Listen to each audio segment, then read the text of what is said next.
Pension roles में क्या तरमीम की जा रही हैं?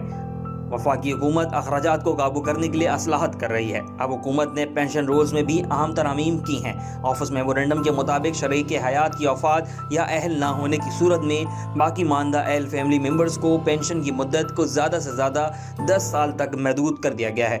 अगर मुतवफ़ी पेंशनर का बच्चा माजूर हो तो इसे ताहयात पेंशन मिलेगी।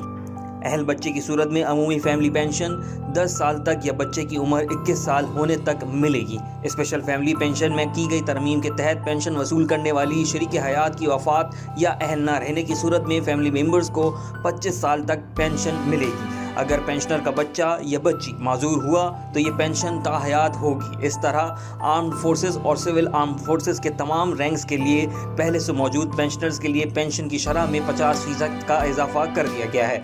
ये पेंशन अहल वारिसों को ट्रांसफ़र की जा सकेगी।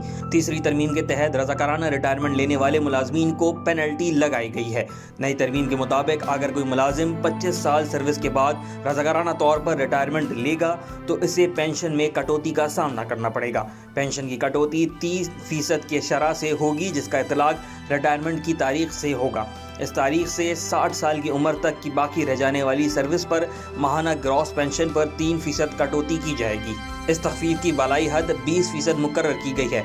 इन तरामीम का बाकायदा नोटिफिकेशन जारी कर दिया गया है। तमाम वजारतों और डिवीजन्स को इन तरामीम पर अमल दरामद के लिए OM भेज दिए गए हैं। इन तरामीम का इतलाक फौरी होगा। अब पेंशन रोल्स में जो तरामीम हुई उसमें आर्म फोर्सेस और सिविल आर्म फोर्सेस के तमाम रैंक्स की पेंशन की शरह में 50% इजाफा किया गया है, जिससे हुकूमत की अशराफिया को नवाजने की रवायत अब भी बरकरार नजर आती है। जबकि वजीर खजाना मोहम्मद औरंगजेब कहते हैं कि पेंशन एक बम की शक्ल इख्तियार कर चुकी है जिसको रोकना होगा, लेकिन दूसरी जानिब हुकूमत इस बम में बारूद भी भर रही है। अगर पेंशन कौमी खजाने पर बोझ बन रही है तो फिर मखसूस अफराद के लिए पेंशन की शरह में इजाफा समझ से बालातर नजर आता है।